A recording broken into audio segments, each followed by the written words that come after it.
You are listening to a Pleasure podcast.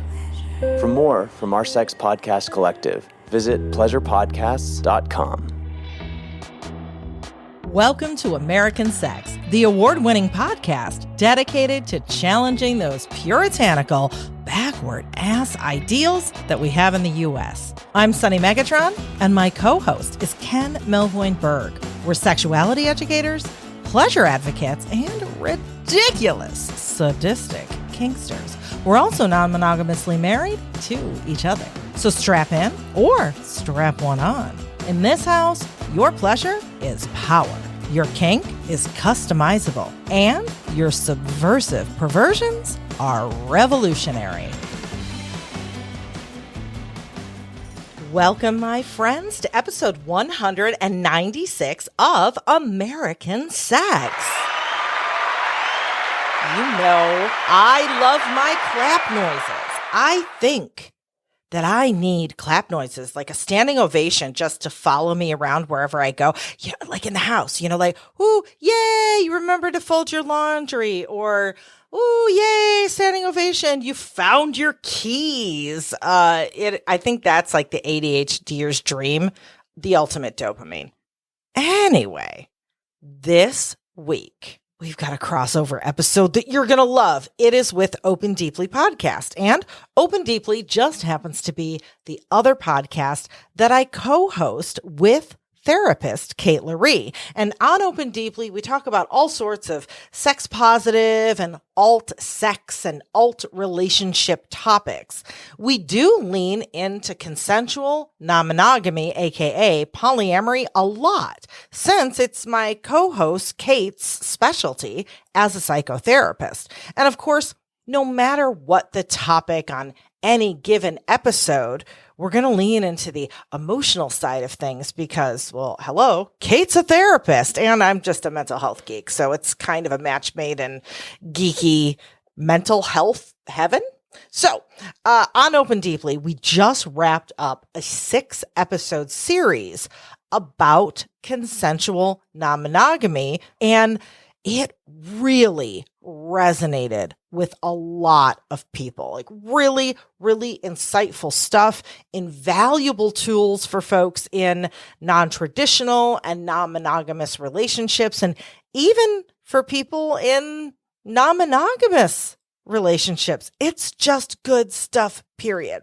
So this episode in particular is all about how to handle difficult emotions within polyamorous relationships, like jealousy, envy, insecurity, feeling disempowered, etc. And also how to identify and manage triggers within your non-monogamous relationship. We talk about the importance of developing your resilience and how to get into your resilient zone during those difficult conversations in non-monogamy. And finally, we get into Kate's epic communication model, and it is epic. Now, like I said, this stuff is excellent for people in any type of relationship, non-monogamous or not. And if you dig this, please go check out the rest of the 6-part series. So this one you're listening to is episode number 3 in the 6-part series, but they can be listened to a la carte. But I still say eat the whole meal, so you don't want to miss anything. And if you really, really dig it, check out Kate's book of the same name, Open Deeply, by Kate Loree, available wherever books are sold. And there's an audiobook too. She's got you covered every which way. Because I know you like audio. How do I know that? You're listening to me. So anyway, before we roll that, you know what we got to do? We got to wash those balls. Actually, I need a dirty ball noise because that's the clean ball noise. Maybe this one? That's the dirty balls. Soon they'll be sparkly and it'll be quick. I just got a couple of things. Oh, and if you're new here, if you're like, what is washing the balls? It's what we call housekeeping here on American Sex. It's just soaping up the twins is a lot more fun than scrubbing the floor. Well, our first order of business in the ball washing department is the most important. Ken, my co-host, my husband, my partner in everything. And yes, I know Ken hasn't been around in a while as co-host. Like when it comes to life and all the stuff we're doing, we're sort of dividing and conquering these days, but no worries, he'll be back. But first, Sunday, October 30th, don't tell him I told you, is his birthday. So he's on the Twitter, he's back on Facebook, all the things. So send him a message, wish him a big old happy birthday. And also, one of the things that he's been up to is zhuzhing up and revamping his professional dungeon mastering side gig that's kind of becoming more of a main gig. And I don't mean dungeon master as in kink. I mean dungeon master as in D&D. Yeah, Dungeons and Dragons, because we're those dorks. And I don't mean to be tooting my husband's horn. Well, I do mean to be tooting my husband's horn. That's not the horn I'm talking about. That's private. But he's really good at this stuff, and he custom designs games and meshes alternate themes. And I want to play you something right now. This is the audio for an animated video trailer, and that video is going to be coming in a couple weeks, so hang tight. And this is kind of a special preview. So, it's for a game that is a one-shot. It's called Traumamancer, Massacre in the 100-Acre Woods. And I'm going to give a content note. You know, his games are kind of horror and murder mystery based, and this is a massacre in the 100-Acre Woods. So some of your childhood favorite characters might be involved. So with that said, take a listen. Welcome to Fairy Tale World, Traumamancer. Fairy tales are real. They hide amongst us on Earth. Now, most are helpful, but there are others that harm. This morning, you received an alarming text from Snow White. Massacre in the 100-Acre Woods. Several are dead. Piglet, Gopher, Roo, Slaughter. Winnie the Pooh and Kangaroo are missing. Send Traumamancers now. What happened to Piglet? It's unspeakable. You have less than 24 hours to solve this mystery and regenerate their bodies, or these beloved characters and their stories will be erased from reality forever. With trauma comes great sadness, and with great sadness comes even greater magical power. As a Traumamancer, you can travel to fairyland where you control magic and have the abilities of flight, fight, freeze, and fawn. Without your help, literature is doomed. And reading is fundamental. Right. Are you intrigued? I'm intrigued. So I'm going to have you do this. He's in the midst of scheduling a bunch of games. And when I say games, that's Dungeons and Dragons, Pathfinder, Call of Cthulhu, Monty Cook Games, Cypher System, and a bunch more. And like I said, he specializes in horror and darkness, but mixing that with humor and customizing the storylines. And he does everything virtual. And he does either whole campaigns, one-shot games, custom games, you name it. Go follow him on Facebook. He's Thunderpants Academy, and on the Twitters. And when the games start being scheduled, there's a few scheduled now, but there's going to be more. You'll be the first to know. And yes, you're right. Good ear. That was me, not only voicing Snow White, but also the narrator, which is Susan P. Quackers. But you have to play the game to find out more. Anyway, I want to let you know what's been going on at Zipper Magazine. I am the editor-in-chief of this brand new kink-focused digital magazine. And we just did our very first live stream all about safe word myths with me. And there's gonna be more. So if you didn't hear about this one, make sure you follow along so you don't miss any more. And I can give you a sneak peek. The 8th of November, friend of American Sex, Luna Matatas, might be dropping by Zipper Magazine's Instagram Live to have a conversation with me all about daddy play. And there's lots of great stuff in the magazine, zippermagazine.com. We just published something on edging and chastity because it is Locktober, all sorts of good stuff. But I do want to ask you one favor. Zipper Magazine is a fabulous publication portraying how kink and BDSM really is without all of the stereotyping and the sensationalism that we find in mainstream media. But we're also a young and growing publication, and we are fighting the uphill battle of any sort of sex positive brand, person, etc., sex educator, sex therapist. You've heard my episodes on censorship.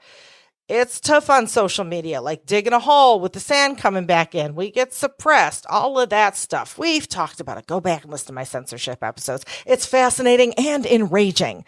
So with that said, please, if you enjoy what we're doing at Zipper Magazine, tell your friends, share your favorite articles, maybe on your sex positive or kink discords, in your Facebook groups, etc. Subscribe to our YouTube channel and our social media. Share our resource pages to new kinksters who come into your groups asking, where do I find out about more? What are the good books? What are the good podcasts and YouTube channels? Anything you can do to help spread the word and let people know we're out there is appreciated. And of course, I've got all those links to the social media and all that stuff in the show notes. And speaking of show notes, there's all the links from this episode, Kate's information, sponsor links, discounts on kink gear and sex toys. We've got the link to our Discord server. Come on and join us. There's also my free negotiation mini workbook and our Patreon page, just bunches of awesome stuff. And I got one more quick thing.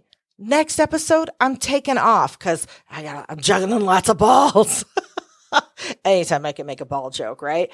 We'll see you back here the week of November 21st for our next American Sex Podcast episode. And these balls are clean.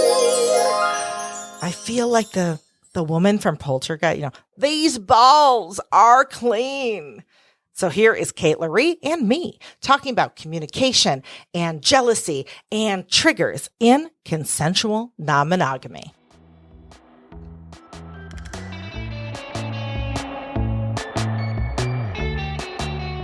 While, of course, this episode standing alone will definitely give you insightful information and actionable tips and techniques to help you in your non-monogamous relationships, and even really in your monogamous relationships, because there's some good stuff here. So monogamous folks, stick around.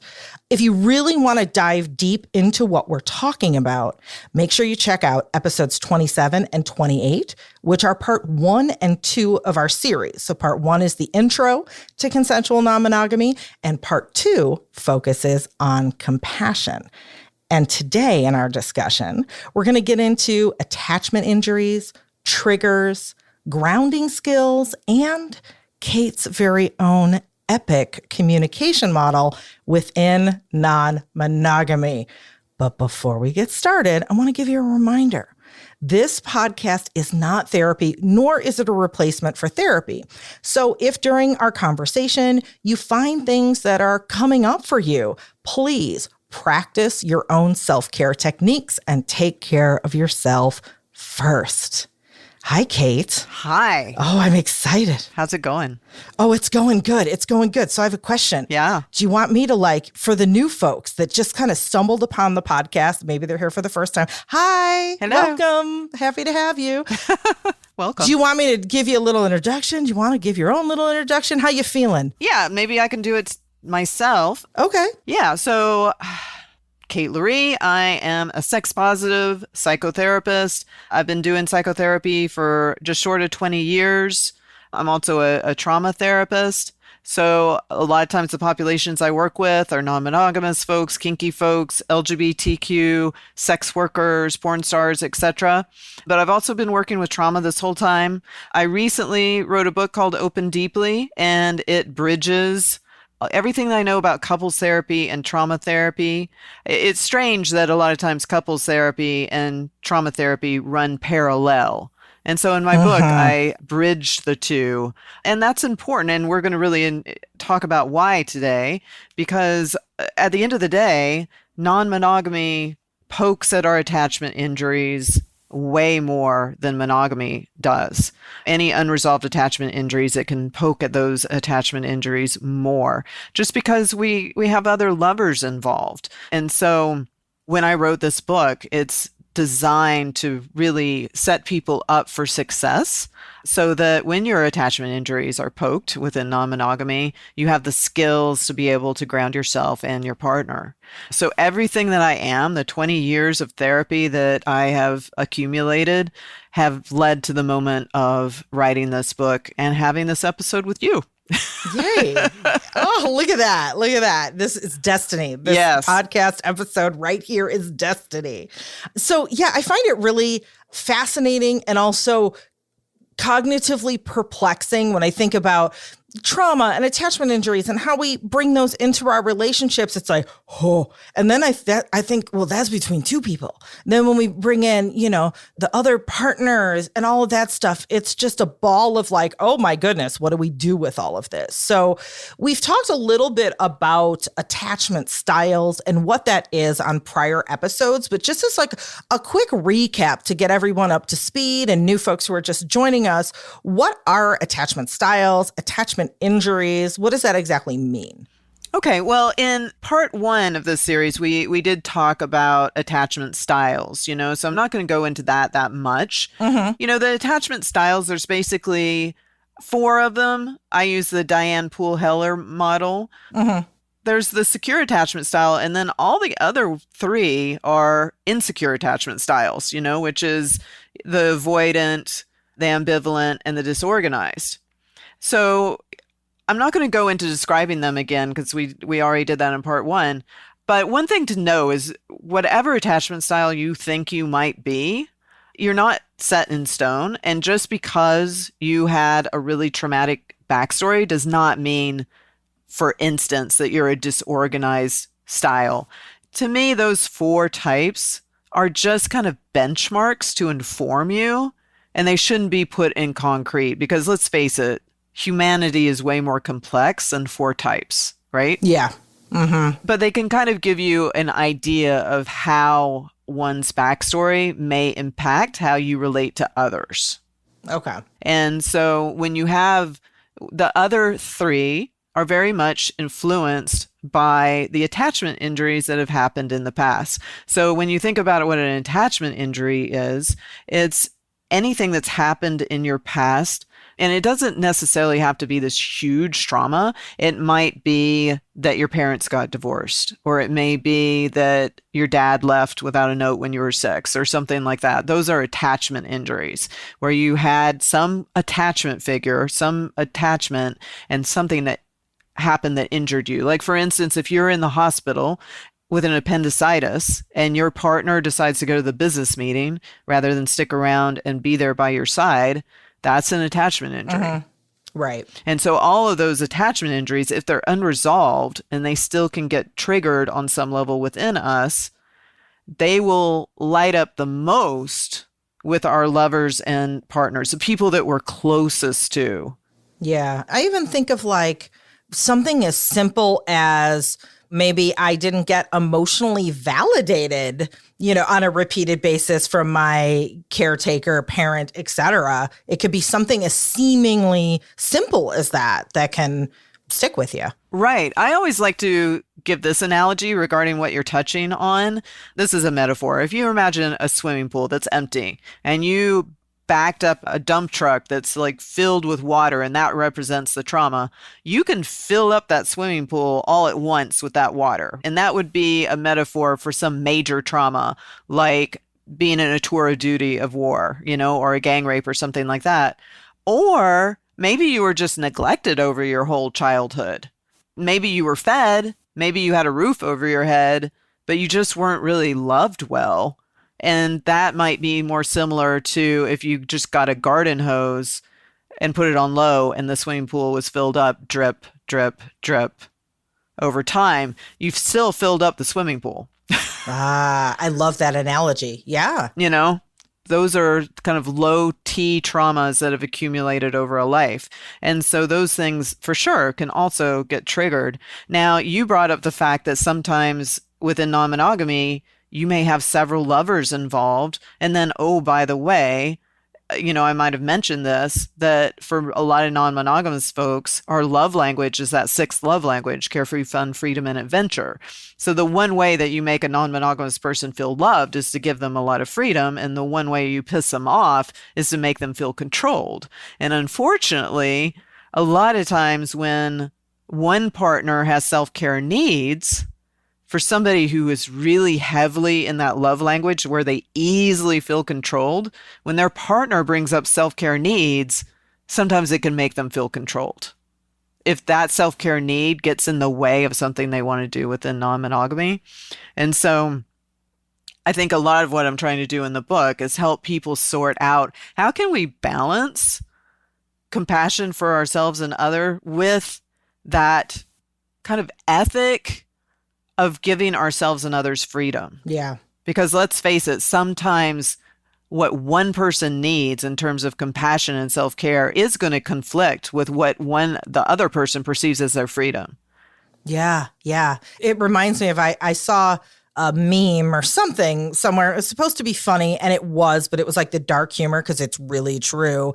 It was something like, in a relationship, oh no, what happens when my trauma response triggers your trauma response? And then you're stuck like, oh, now we're both messed up. Thanks. Which I probably talked to you about, like the idea of the double trigger. I can't remember if I talked about that in the last 2 episodes. But it's literally that moment where both people are traumatized, you know, in an argument. And now at this point, that's what I look for with my couples, because every couple comes in and every couple has a double trigger. So that's like that moment where, like, for instance, let's come up with some names. Taylor and Jan. I don't know. Taylor and Jan. Okay. So Taylor and Jan, they come in, and in Taylor's childhood, her dad was an alcoholic and her mother basically told her to take care of her father. And she resented that. She's like, why at age 14 am I having to be my dad's parent? And so when she grew up, when she dated somebody, if someone presented as weak, it triggered her. It reminded her of her weak father. Mm-hmm. So that's Taylor. And then with Jan was bullied as a child. And so if someone gets really big in their energy, then she starts to cower. And so when they get into a fight, if Taylor starts to get big, Jan may cower. Or if Jan cowers, Taylor will start to get big. And then it starts to spiral, where they're triggering each other's trigger, and it spirals up, up, up, up. Right. You know, and every couple has that to varying degrees. And some people have many double triggers. Like, I try and clear that with EMDR, but not everybody can afford EMDR. But it is helpful to be able to figure out what your double triggers are within a relationship, because once you do, then you can at least figure out, if you can't afford therapy or EMDR, then you can at least find ways to ground yourself and be able to recognize it, or maybe take a time out in the relationship when those double triggers happen. Yeah. But we're kind of getting ahead of ourselves a little bit. Okay.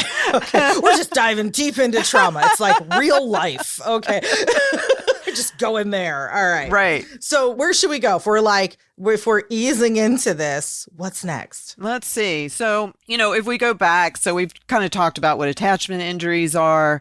And I think people in the general public know what a trigger is. They have a tendency to hear it kind of in layman's terms. To a therapist, when somebody is triggered, they are in their body having a somatic reaction to a degree that is similar to the original trauma. Like, for instance, if Mary Jane is at Gelson's and she's in line getting her groceries, and all of a sudden she's having a panic attack, she may think she's insane, but she doesn't realize that the person in front of her is wearing Old Spice cologne, like the guy who mugged her 5 years ago was wearing. Right.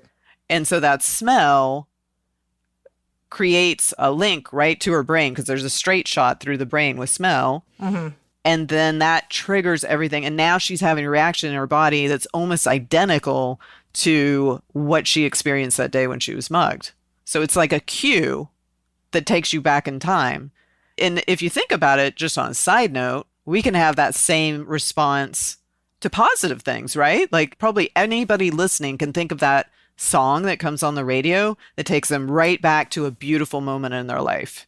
So I've heard those described, and I know this isn't like common lingo yet. Maybe it will be. The opposite of a trigger, that positive, is a glimmer. Ah, I haven't heard that. I love that. A glimmer. Yeah, I like that. Yeah. See, we should talk about glimmers more. Mm-hmm. Yeah. I mean, honestly, like as we go along in this episode, we're going to talk about ways to ground yourself, and accumulating a list of your glimmers in a little note in your phone or something is a great thing to do, because when you are really upset, you're not going to be able to help yourself out as much. So if you have a little note in your phone of glimmers, you can go to your glimmer list and it can help you ground you in a hard time. Yeah. Yeah. I also advise, like when I'm teaching BDSM and people have their aftercare after a scene, or they have, come across an accidental trigger during their scene. So things are a little emotionally rough after the scene, to have those glimmers prepared. Yeah. So if they find themselves in this really dysregulated, ungrounded space, they don't have to think about it. It's just there. Their partner knows what it is and can help them regulate again. So yeah, when I heard the concept of a glimmer, I was like, oh my goodness, that's amazing. Yeah, I love that. I love that. I haven't, you're ahead of me on that one. I haven't heard that one. That's great. Okay. So now we've described what a trigger is. Another thing to think about is what happens within the body when we get dysregulated, like in a fight or something. Like say we're having an uncomfortable conversation within non-monogamy and things are getting heated, as they can pretty easily, and again, this can happen in monogamous relationships, but we're focused on non-monogamy in this conversation. Right. So when we get triggered, we may be in what the Trauma Resiliency Model, which comes from the Trauma Resource Institute. They talk about being in the high zone. So that would be anger, high anxiety, panic, all of that, or being in the low zone, which is dissociated, numb, checked out. And then your resilient zone, you may feel a range of emotions, happy, mad, sad, glad. You might even be crying, but at the end of the day, you're grounded in your body. Yeah. So one thing that I talk about in the book is just how to ground yourself so that you're in your resilient zone. When you're in your high zone or in your low zone, there's changes that happen in the body and the mind that compromise you in many ways. It can compromise your ability to have compassion. Mm-hmm. It can compromise your judgment, so that you might say things that you regret the next day. It can compromise your ability to remember. You might be dissociated if you're in the low zone, and you may not even remember what was decided upon the next day. Mm-hmm. When you think about being low-key triggered, it's really important, if you catch yourself in the high zone or low zone, or if you sense that your partner is in either one of those places, that you take a time out, learn how to ground yourself, learn how to ground your partner. Mm-hmm. But maybe we can hit pause as we talk all of this to talk about handling difficult emotions. Okay. Basically, within non-monogamy, of course, there's all these different emotions that can get triggered, jealousy, envy, feeling disempowered, feeling distrustful, insecurity, experiencing loss and abandonment, overwhelm, when things get too fast, too erratic, or too hard. All of these different things can happen. So how are you going to handle these difficult emotions? Initially, you want to go through 3 stages. The first stage is to read your own body and discover the antecedent. The next stage is going to be thinking about what is your partner's responsibility. And then the third stage is taking action. But if we go back to your responsibility. So imagine we're at a party. Give me a couple of names again. Ooh. Steve and Pat. Okay, Steve and Pat. All right. Okay. It's like I'm naming kittens. Ooh, I get to name something. Steve and Pat, my little kittens at a party. Wait a minute. Okay, anyway, keep going. All right.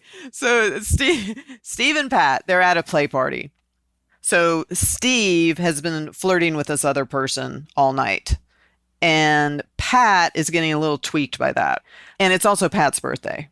Oh, happy birthday, Pat. Yeah, I know. Happy birthday, Pat. So Steve just keeps flirting with this other person, and Pat is just getting all kinds of dysregulated.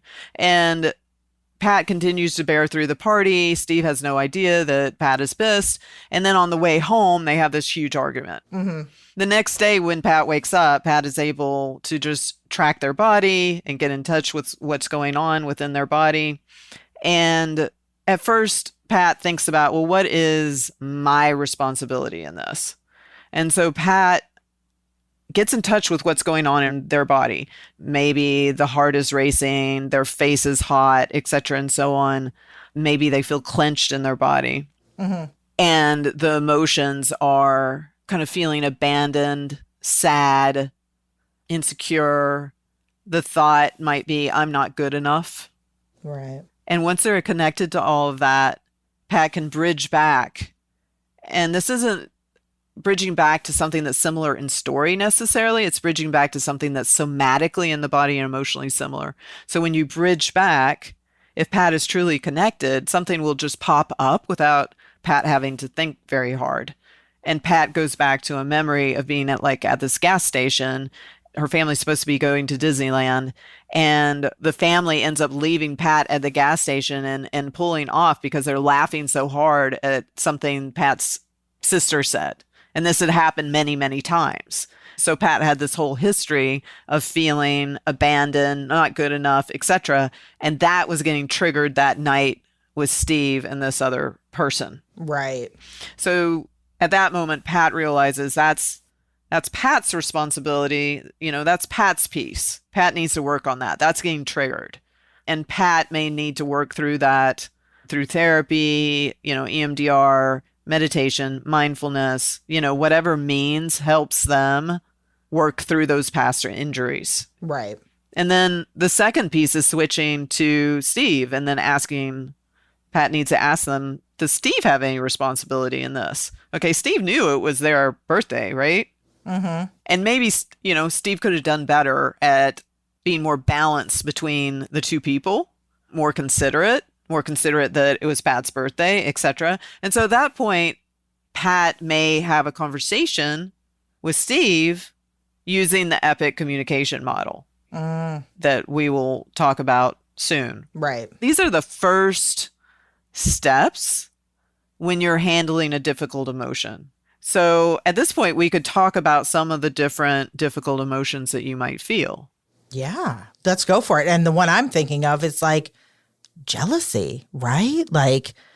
Jealousy, abandon. God, there's so many. I feel bad for Pat. I know. Poor Pat. Pat's it's your freaking birthday. I know. God. Anyway. And guess what? Steve felt really controlled for a little while there, but they're going to work it out. So with jealousy, this is part of the package so in this example, Pat could have been described as feeling jealous. So this would be the initial work that Pat would do in this example, right? Is delineating what their responsibility was, what Steve's responsibility is. These are the first stages. Now, with jealousy, it's a complex emotion. So to me, the first thing you do is you unpack the jealousy suitcase. When I have a client come into my office and they're like, I'm so jealous or what have you, that's the first thing I do is tell me about your jealousy. What is inside of it? Because inside of that jealousy, that complex emotion can be sadness, a fear of loss, rage, all kinds of different emotions. So when you unpack it, then you know how to work with it. But I found that one, not only is it a complex emotion, but a lot of times people mislabel, they're actually experience a completely different emotion than jealousy, but they call it jealousy. Right, right. I've heard even some people, and it depends on who you talk to. People have different points of view, and there's not really one right point of view. But some people even say jealousy really isn't an emotion in and of itself. It's just an umbrella emotional term that has other more granular emotions packed into it. Right. And it's interesting. It's there's so many things that can get us to a point of feeling impotent if we just use the word jealousy alone. I mean, I've seen if you don't unpack it, people can end up not getting their needs met or feeling lost. Because I could just see if someone says jealousy to me, I can interpret that as you feel, I don't know, angry and enraged. And maybe the person saying jealousy actually means they feel like diminished and small and sad and something completely different. And I could see how that would just start us out on a whole like miscommunication right there. Yeah. Yeah, that's one reason it can make someone feel lost. Another thing I see in my practice is when someone says, you're just being jealous, you can't even do this. Why are we even trying to be non-monogamous? They start catastrophizing. The person being accused of being jealous a lot of times just collapses. Like they go into a shame spiral, or I don't even know if it's a shame. They just collapse a lot of times. That's the last thing they want to be. Because again, probably because freedom is part of our love language, for a lot of people, the last thing they want to come off as is jealous and controlling. It feels like failure. It really does. Like, rather than admitting and being vulnerable and saying like, hey, I know they're not ideal if we're trying to be the perfect, consensually non-monogamous couple, but guess what? We're human.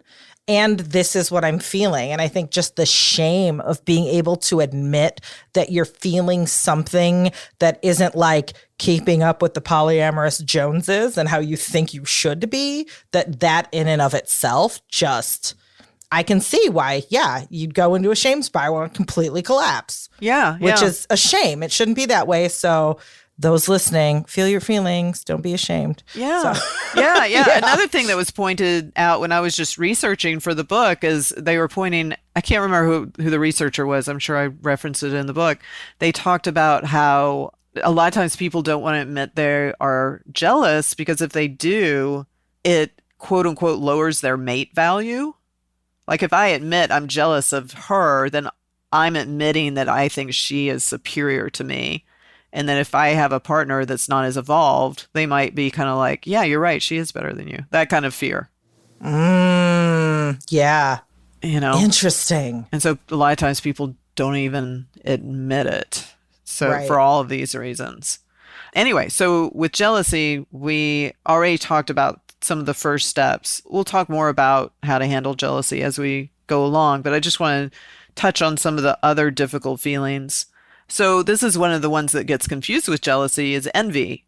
So envy is not so much that you're worried of, losing your partner or something. It can be just you want what that person has. Like, in the book, I give the example of, my partner at the time had this girlfriend with just these glorious, huge boobs that she had gotten down in Mexico. They were like one of the most beautiful boob jobs I've ever seen in my life. And I've seen a lot because my ex-husband was an erotic photographer. I mean, they were just amazing. And I was very envious of those boobs. I fantasized, I wish I had, like Velcro boobs where I could like take off these boobs and put on those big boobs. I would love that. Oh my goodness. Yes. Like just be able to change out your boobs, whenever if you were going to play tennis and you take off the big ones and you put on the tiny ones, that kind of thing. Oh my goodness. Yes. Yes. One day in the future, in the year 3000, we'll have Velcro boobs. Yeah, just trade them out. Trade them out. Exactly. Right? But, it's like envy can get also really hard. Like, for instance, like what if you've had a mastectomy? I mean, sticking with the whole boob thing, what if you've had a mastectomy and your partner still has this other partner with glorious boobs and maybe you weren't envious before, but now you are.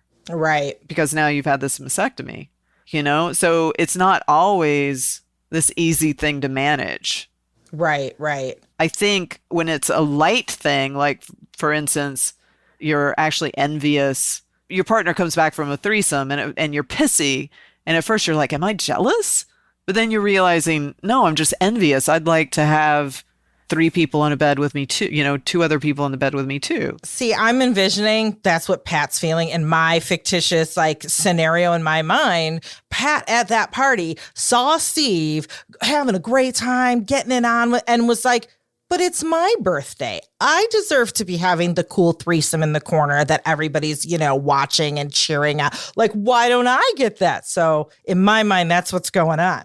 Yeah. And that may be true, right? I mean, it may not be that Pat fears that Steve is going to go off with this other partner and leave, which would sound more like jealousy. It may be that Pat is just envious of that amount of attention and wants that attention themselves. Yeah. And I can see, though, without really digging down and dissecting what's going on and developing specific language for your feelings, how those are two completely different scenarios that we have come up with for why Pat is pissy. Right. I like the alliteration there.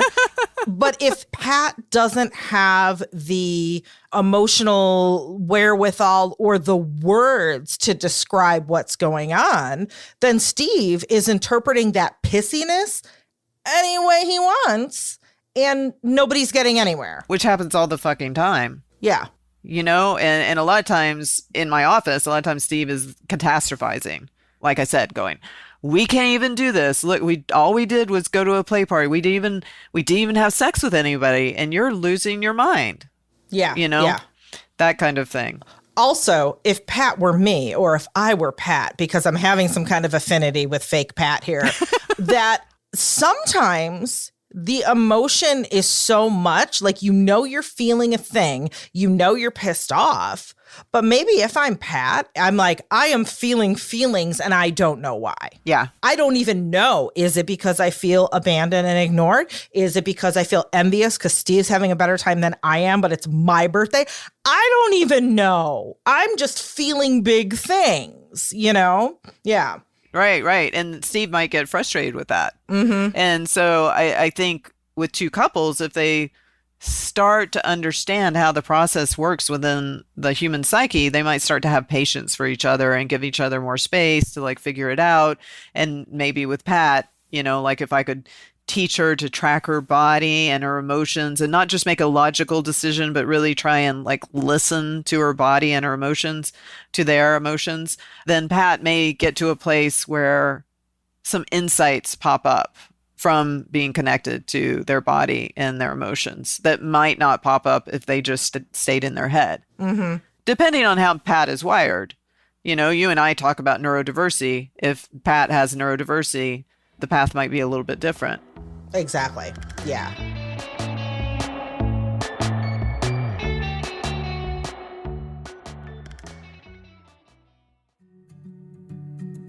Research shows that sex is as mental as it is physical. So you need more than just an amazing vibrator. If you've dog-eared that one sexy chapter in a romance novel, or you have that particular scene in a movie that you revisit in your fantasies again and again, well, Dipsea can help you get there in a new way. Dipsea is an app full of hundreds of short, sexy audio stories designed by women for women. They bring scenarios to life with immersive soundscapes and realistic characters. Find stories about an intriguing coworker with a British accent or hooking up with your hot yoga instructor. Radically inclusive, Dipsea has stories for straight and queer listeners. Plus, more than half are voice acted by people of color.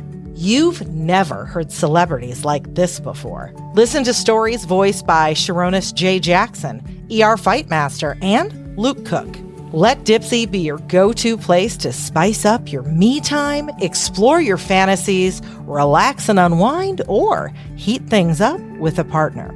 For listeners of American Sex Podcast, Dipsea is offering an extended 30-day free trial when you go to dipseastories.com/sunny. That's SUNNY. Yep, that's 30 days of full access for free when you go to dipseastories.com/sunny. That's dipseastories.com/sunny.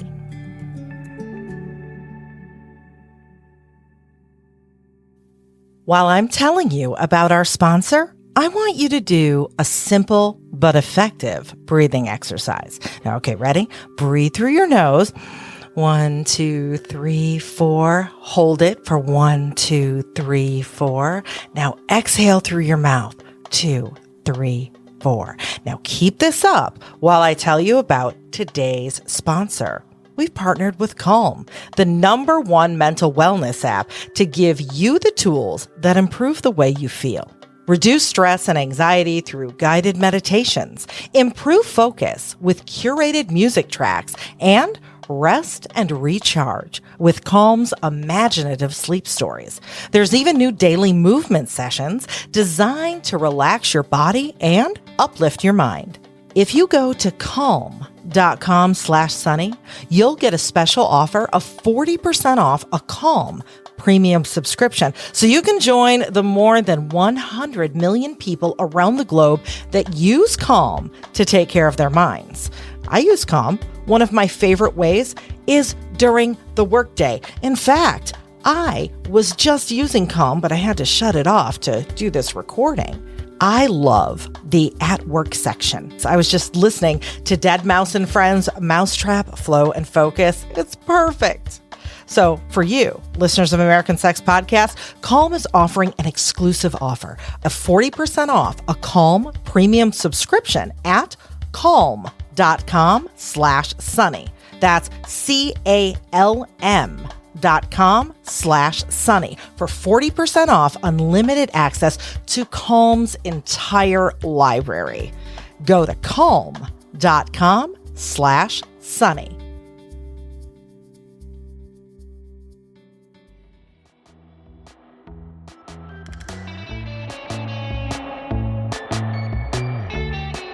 Depending on how Pat is wired. You know, you and I talk about neurodiversity. If Pat has neurodiversity, the path might be a little bit different. Exactly. Yeah. That's a whole nother layer when you expect your partner's emotional response to work like yours, and they're just wired a little differently, and nobody's wrong and nobody's right. They're just different. I think we all are guilty of assuming, well, if I were in that situation, I would act like this and that and this, and I would think like this. So why aren't you? And that's another failure of just us being humans. Right. Yeah. And right now Yeah. we're doing a non-monogamy series, but in the future, we're going to do at least one episode, if not a series, on love having to do with neurodiversity. Right. So that right. day will come. Okay. You know, with envy, sometimes it may mean reinventing yourself, right? Like if we go to the example of the gal that had the mastectomy, maybe before when she had her boobs, you know, she was the type that had a lot of lovers and she loved riding on top with her bouncy boobs and all of that. And maybe after the mastectomy, maybe it changes her whole way of relating. Maybe she decides to have one lover that really sees her courage. And maybe she gets a glorious tattoo across her where her mastectomy is. And you know, her new lover just sees that tattoo and the scars as a testimony to her courage, you know? And so maybe she reinvents herself in that way. And so now that what once was envy, the envy kind of dissipates, and instead what's built is a reinvention of the self. You know? Yeah. Yeah. A third one that comes up a lot is feeling disempowered, which, you know, any of these can be commingled with something else. So maybe we feel disempowered and we feel envious at the same time or jealous at the same time. But, you know, a lot of times in non-monogamy, if say we have more than one partner and maybe our partner or partners are paying attention to other people more than us, or maybe our partner or partners are looking at their other lovers as, say, the sexual ones, and somehow we've gotten desexualized. We've been put into some role that we don't dig, that we did not sign up for, like the responsible one, and we feel really disempowered by that. You know, and that happens within non-monogamy a lot. You know, so I think some of the things you can do is assert yourself and assess the role. Like ask yourself, do I like the roles that have manifested within our non-monogamous relationship? And like, how can I be my own superhero? You know what I mean? Right. Like, how can I create the role that I want to be in? You know, if you have a caring partner, not all of us do, but if we have a caring partner or partners that can hear that we don't like the role that we've been organically shifted into, then work can be done to shift that, which is a whole conversation. You know, whether it's purposely creating a sexy night where you step into your goddess or god self and you let go of your mom sweatpants and all of that, and your partner encourages that and allows you to reestablish your sexual god or goddess self, you know? But sometimes it really takes all parties involved getting on board with that. And it can be hard because you may have kids and a million responsibilities that have shoved you into that responsible role, and stepping out of it can be really fucking hard. Yeah. And like another thing with people who are non-monogamous, you know, when I think of if you're a parent and you're juggling kids and, you know, you have a job, maybe you're caretaking for an elderly relative, you know, whatever it is, you have all these life things and you're already starved for time. And then you have multiple partners taking up even more time. Like that's a lot to juggle. Yeah. And that might be going on with Pat too.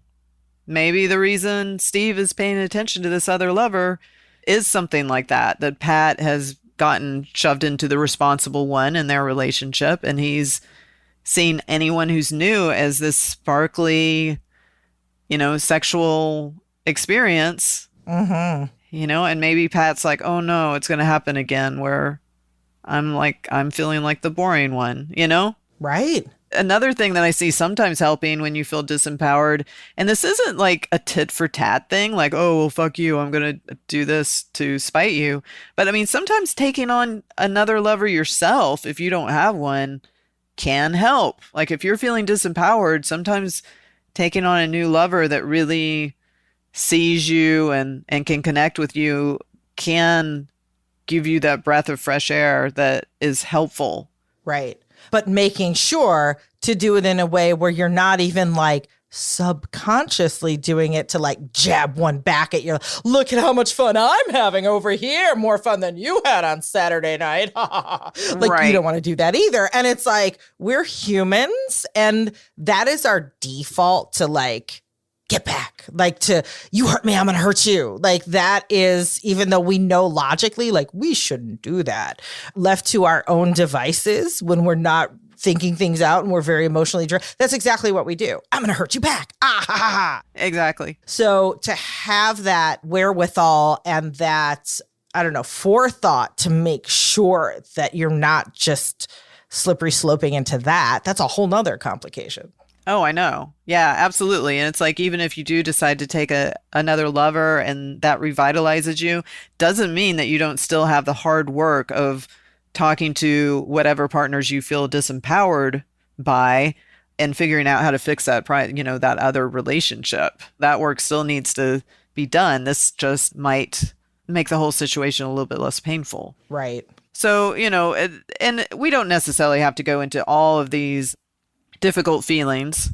Let's see. So, I've talked about a few of them. There's also feeling distrustful, insecurity, loss and abandonment, and overwhelm. Is there any that, if you were to like pick one, is there one that stands out to you? Insecurity, for a couple of different reasons. One, I think that kind of plagues us all, the insecurity, but I think our egos, or I don't know if it's ego or like our tendency to sort of lie to ourselves or not really get in touch with what we're really feeling makes us feel when we're in it like, well, I'm not insecure, but we totally are. We just either don't realize it or don't want to admit it, or like with the jealousy thing, we think it's shameful. So we're like, no, I'm not. No, of course I'm not insecure. But that is what drives so much stuff. So let's talk about insecurity. With insecurity, let's think about how insecurity can sometimes show up. We might see someone else and go, oh, they're so much smarter than me, or they have a bigger dick than me, or they're taller than me. If it's something that we can actually improve upon, like say one of them might be, oh, they are more fit than me or whatever. It could be an inspiration that actually makes us decide to go to the gym, or, if somebody's a better singer, maybe we decide to take some singing lessons. I don't know. If it's something that's within reason, it might inspire us. Right. If we're insecure about something that we can't change, like I wish I was taller, then at that point, like some kind of reframing of our cognition might be in order, where we might be like, okay, well, my IQ isn't as high as theirs, but my creativity is through the roof. Or I may not be as zen as this person and it's cool and collected, but my spazzy, happy energy is the reason that I'm a great kindergarten teacher, that kind of thing. And I think if we're feeling insecure about one of our partners doing things with other partners, sometimes we can create relationship reconnection rituals. One thing that I teach my couples to do, like the folks that are living together, is whoever is the last to come home, go ahead and go to the bathroom, change your clothes, but like within a couple of minutes, come back and have some kind of reconnection ritual. The one thing it's not is, well, how was your day? Because that just takes you back into whatever shitty thing happened at the office, right? This is about connecting. So a lot of times it's nonverbal. It's some kind of physical thing. It might be a hug or holding each other's faces or saying some kind of gratitude. I'm so happy that I have you because you always make me smile. It's like something that feels good, mind, body, and spirit, that helps you feel reconnected to each other. And that can really reduce insecurities. And then last, I'd just say that making sure that you have a safety net of resources. So part of your safety net are the glimmers, it's the things that make you feel good. So if one person falls away, you still have this whole safety net of people, animals, things that you do, beliefs you have about yourself that help you feel secure and grounded. Yeah. And what about like the bigger insecurities? I think of like the insecurities that really touch on your feeling of like your core value as a human. So I see this like in gender related things. There might be somebody who's like, oh, does this mean like I'm not man enough for, or that I'm not worthy enough for in some way, shape, or form, whatever that is? Or are now we getting into like some more like serious trauma and attachment stuff that's like a whole nother ball of wax and self-work? Well, it's interesting when you say, I'm glad you said that, I'm not man enough. Yeah, because I see that a lot with like cis straight men and they have their masculinity threatened. That insecurity comes and it's always like, oh, no, I'm not insecure. But really, that's exactly what's happening. So what do we do about that? Well, that's systemic, isn't it? Yeah. Like that kind of self-hatred is systemic. So I think it's not just looking at your own backstory and what maybe male figures or even women have taught to you about what it is to be a man. It's also looking at it from a sociological, societal level as well, right? So you're getting negative messages potentially left, right, and center. And so you have to really deconstruct that. And I think not just maybe doing therapy or, meditation or what have you, but also really reading a lot, listening to podcasts like the Man Enough podcast that can help people think things through. Like now there's more and more things that you can access to help you really look at what it is to be a man from a fresh lens. Yeah. That's a huge journey, just like it is for any gender. I think these days, so many of us are asking like, what does my gender mean? Right. And how do I want to show up? And if you don't even know, then that's kind of the essence of insecurity, isn't it? Like you're not secure in who you are related to gender. Yeah. Yeah. It's a lot. And I mean, we can translate that to so many larger societally influenced identities or identity identifiers or characteristics that people feel real insecure about. And yeah, it's bigger than just that situation, than just you, than it's what have we been conditioned to learn in the system that we live in. So that's not even a whole nother podcast episode. I think that's just a whole nother podcast. Right. Yes. It's a lot. Yes. Yeah. Yes. Yeah. Yes. And luckily there's a lot of podcasts doing that work and it's amazing. The rest of what we have to cover today, I could talk about for a long, long time, but I think I'm just going to nutshell it. Okay. Basically, so once you figure out the uncomfortable feelings, once you sort out what your responsibility is and what your partner is, then you can be moving into using my communication model, the EPIC communication model. And as I briefly talked about in part 1 of this non-monogamous series, the E is the emotional piece, the P in EPIC is the physical piece, the I is the intellectual piece, the C is compassion and action. And the P runs all the way through it. The P is before you get going, it's in the middle, and it closes as well, right? That is the grounding piece. Because again, in non-monogamous conversations, a lot of times attachment injuries are getting poked. And so we need to really be grounding ourselves all the way through it. We've got these beautiful communication models like imago dialogue and nonviolent communication. But if we're dysregulated, then a lot of those communication models aren't going to work so well for us because of everything that I said at the beginning of this episode, that it causes all kinds of changes that compromise compassion and judgment and memory and all of that. And so the P in EPIC is crucial.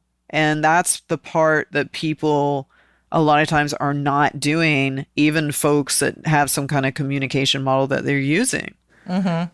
So what does it look like to do it? Like what things? So, let's imagine that Steve and Pat actually know this model. Maybe it's the next day and they've kind of calmed down a bit because it's never too late to use it, right? Let's face it. Sometimes we're just going to blow up at each other, and that's being human. Or an Aries, but that's a whole nother podcast. Anyway. Oh my God. I'm such an Aries magnet. It's funny you said that. Oh Lord. I can relate to that. So let's imagine Steve knows this model. So the next morning when they're eating, maybe they just got breakfast and everything and they're calmed down, and Steve is like, let's go through this again. I can see you tensing up from the get-go. Before we really talk this through, is there anything I can do to help you feel held and grounded in your body? And maybe Pat is like, it'd be great if we could just crawl on the bed and can you be the big spoon? He's like, sure, yeah. And so now they're in the little spoon position on the bed. And just that position can make a person feel held and maybe even a little small in a good way. So then Steve might say, so now we're switching from the P, the physical, to the E. Steve might say, tell me what you were feeling last night. I was feeling left alone, sad. I didn't feel like I was good enough. I was feeling anxious. I felt like I was going to cry. And so Steve would just mirror that back. This is the piece that's very inspired by the imago dialogue, right? So he's just mirroring back and empathizing with what Pat was experiencing. I'm hearing that you felt sad and this and that. Is there anything else? And maybe Pat says, and I was also disappointed in you because you knew it was my birthday. And usually you're way sweeter than that. So he just pulls out all the emotional language until Pat really feels seen. Do you feel like I'm getting how you're feeling? Yes. And at that moment, he might switch back to P and just say, how are you doing inside? I'm feeling pretty good, but can you pet my head while we're talking? So now he's spooning them and patting their head. Mm-hmm. And at that point, he moves on to I. And I is the intellectual piece, the validating piece.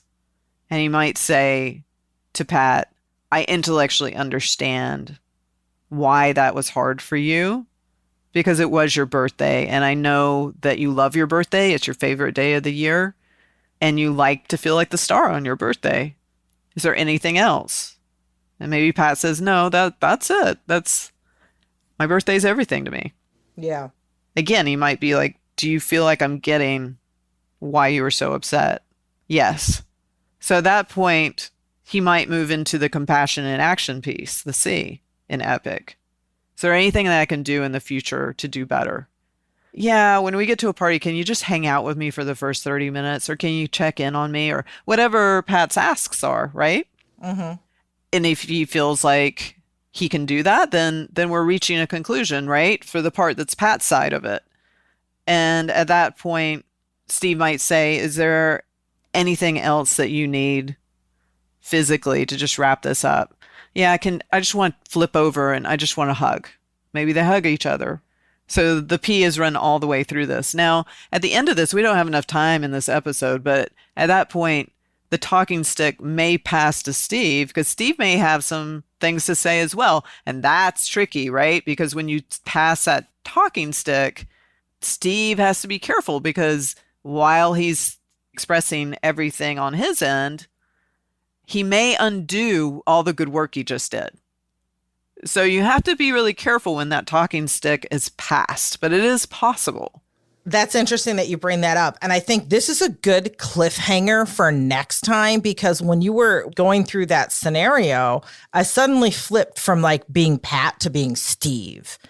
And when Pat said to Steve, to me, because I'm now Steve, I was disappointed in you last night, I felt abandoned or whatever, that emotional knee-jerk reaction to be like, to that now my ego is bruised. Oh my God, I disappointed you. It's not what I intended to do. And now I'm being accused of being inattentive or whatever it is. Mm-hmm. So like, if I'm Steve and like, I have a hard time controlling that emotional outburst, I'm either going to want to blurt out, but wait a minute, I wasn't ignoring you. I was doing like, I have a reason that made sense in my head and I'm going to start to want to defend myself. Or if I've practiced the EPIC communication model and I'm like, gonna wait for this talking stick to be shut up, Steve, don't say it, let Pat talk. And then I get the walking stick or the talking stick. Whatever. I'm gonna be walking because Pat's gonna kick me out of the bed. But like, I'm gonna blurt all that out. Like, oh, I can't, don't be disappointed in me. I wasn't trying to, what I meant was blah, blah, blah. And now, you know, boom. So that's a good cliffhanger.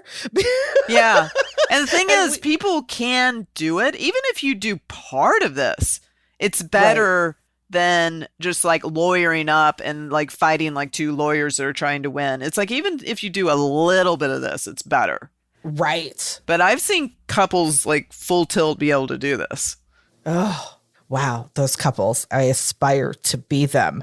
And maybe by next episode, I'll practice my EPIC communication and I will be one of those like amazing or half of the amazing couples. I'm not two people. I am. I'm Pat and Steve. Anyway, on that note, listening along, you know, if you're Pat, if you're Steve, just like me, maybe you're both, please hit the subscribe button so you can be sure not to miss our next episode in this series on consensual non-monogamy. And until then, we're all going to be practicing our EPIC communication skills. And we will see you in our next episode when we once again dare to open deeply. Thank you for listening. Find us online at opendeeplypodcast.com and on social media at Kate Loree or at Sunny Megatron. Check back bi-weekly for new episodes, and until next time, remember, your authentic truth is only found when you dare to open deeply.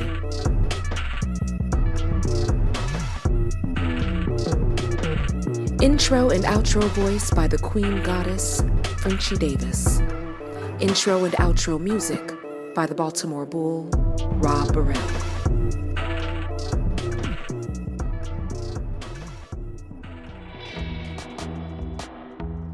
Thanks for listening to American Sex. What's that? You want more? Well, you can start by streaming our TV show on Showtime, Sex with Sunny Megatron. Then pop on over to sunnymegatron.com. Everything's there. You can get updates on my new book, check out my sex ed and BDSM workshops, learn how to book me for your organization or for coaching. You know, we also want to hang out with you too, right? So come join our Discord community or follow along on TikTok or Instagram, Twitter, all the social media. I'm Sunny Megatron everywhere. And you can catch Ken on Twitter or tune in to his weekly D&D games on Twitch. If you want to support the show, a great way to do that is simply to tell people about it. Make a TikTok or tweet about your favorite part of this episode. Oh, and don't forget to subscribe and leave a review too. And if you're a ride or die American fucker, you're going to want to join our Patreon community.